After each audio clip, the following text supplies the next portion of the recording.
Last summer, my neighborhood did a mock disaster drill where we practiced having the utilities out for 2 days. We just pretended, but it was a fantastic experiment, and part of that was that we had to use our water storage. We found that we were surprisingly unprepared to get the water out of things like 55-gallon barrels.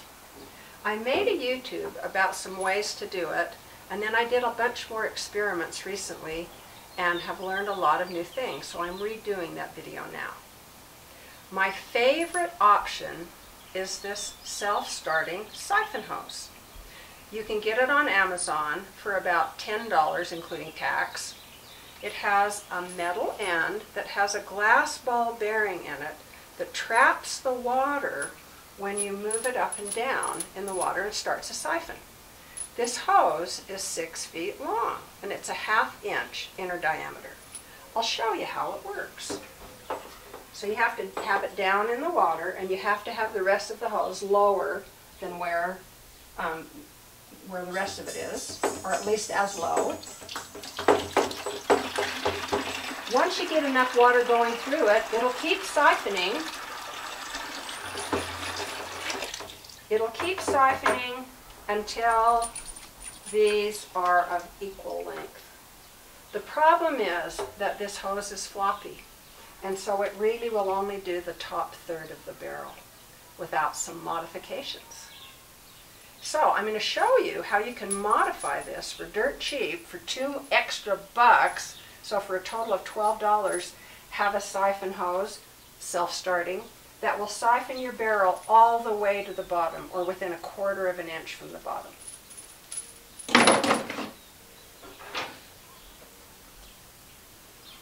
Here it is, modified.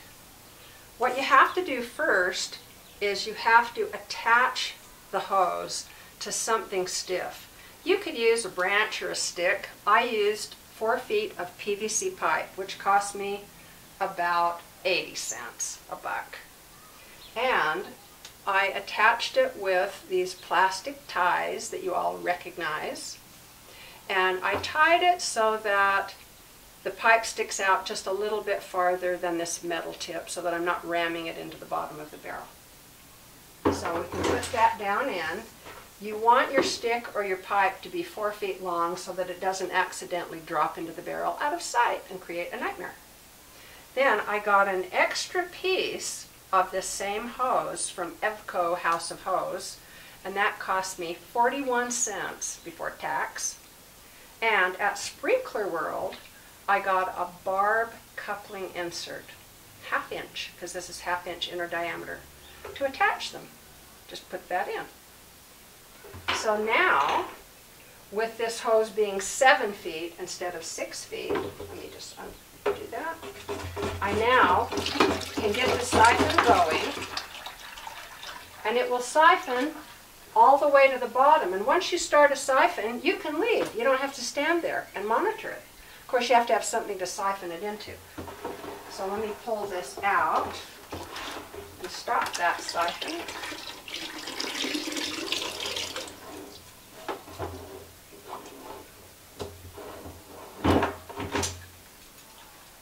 So again, you can create this whole thing for about $12. And one thing I love about that is it really doesn't have breakable parts. So you can count on that working most likely.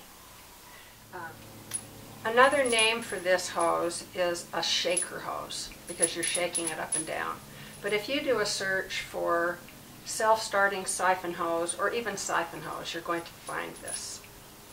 The cheapest option for being able to do something similar is to buy at least 7 feet of this just plain hose. I got this at Evco House of Hose, 41 cents a foot. 7 feet of that is going to cost you, including tax, about $3.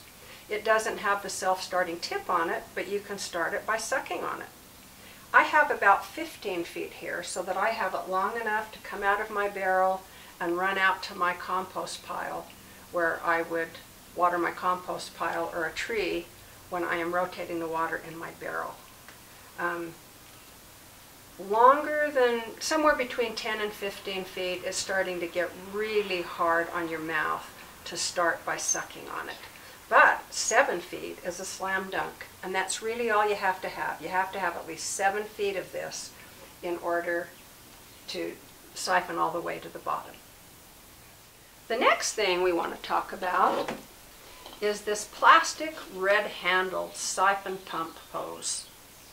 You can get this on Amazon for about $15. It's considered by a lot of companies to be disposable, but it works until it breaks. It's got a couple of great things about it though.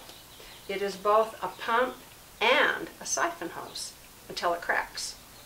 So you put this down in your barrel. It's threaded right here so that it could fit into the finely threaded bung lid hole, which is my other one right there. And then you can start it by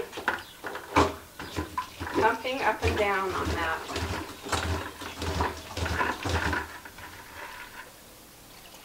And there I go. Okay, I could sit and pump how much I want, or I can actually start a siphon with it.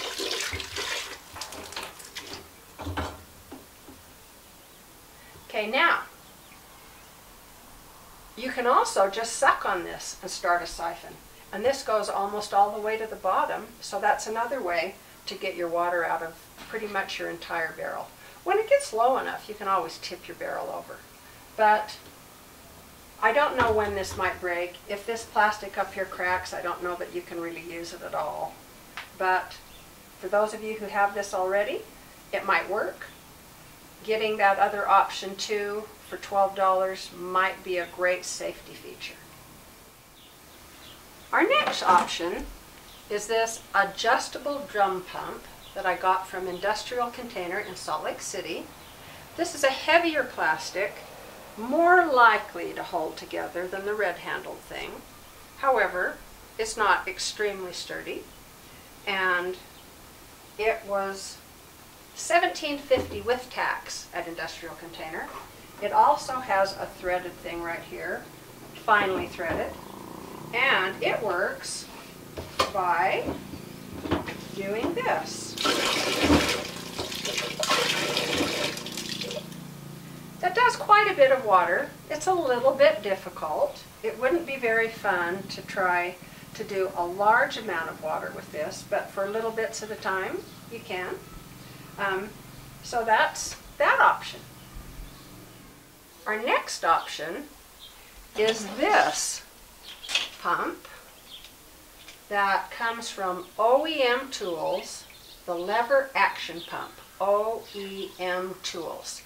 I got this off of Amazon for about $30, and then I had to buy a 2-foot extension with threaded ends at my plumbing store. I got that at BJ Plumbing in Orem, Utah. In order to replace the parts that came with this that had some flaws.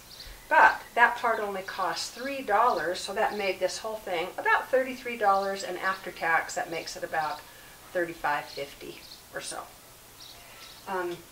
This is made of all food-safe parts. Polypropylene with Viton seals. You have to make sure, if you get this, that you get the yellow pump. Not the blue version, not the red version, not any other version. Only the yellow version.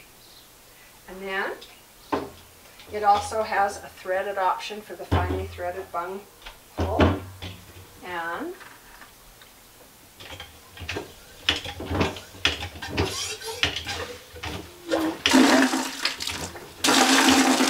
you can see that pumps a lot of water, and it's really easy to pump. But because it kind of flies around, I got at Evco House of Hose a 4-foot piece of this hose. You could also just cut off some hose that you have. And I boiled the tip to stretch it a little bit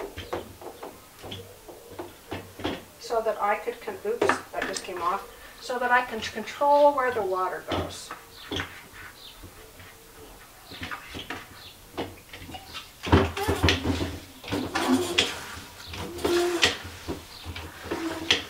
I really like this pump, and it's very sturdy. So I think that this could work really well. And it is siphoning water, which I didn't know was an option until just this minute. All right. Okay. Oops. Once in a while, you have to prime this pump for some unknown reason, which means pour a little water in both things upside down, pump it a little, and then stick it in the barrel. I don't know why that's the case. Most of the time I haven't had to prime it, but I think once in all of my experiments I did. Our next and last option is this pump. This is the most expensive and probably the highest quality. This is called the EZ55, and I got it on Amazon for about $68 before tax, which comes to about $72 after tax. And it has an option for threading into the fine thread and the coarser threaded bung holes. This one pumps very easily on the up and the down.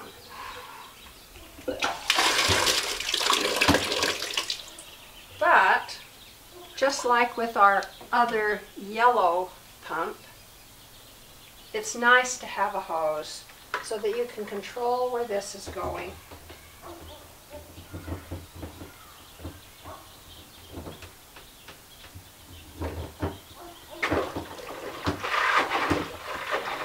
That's putting out a really lot of water. So those are your options.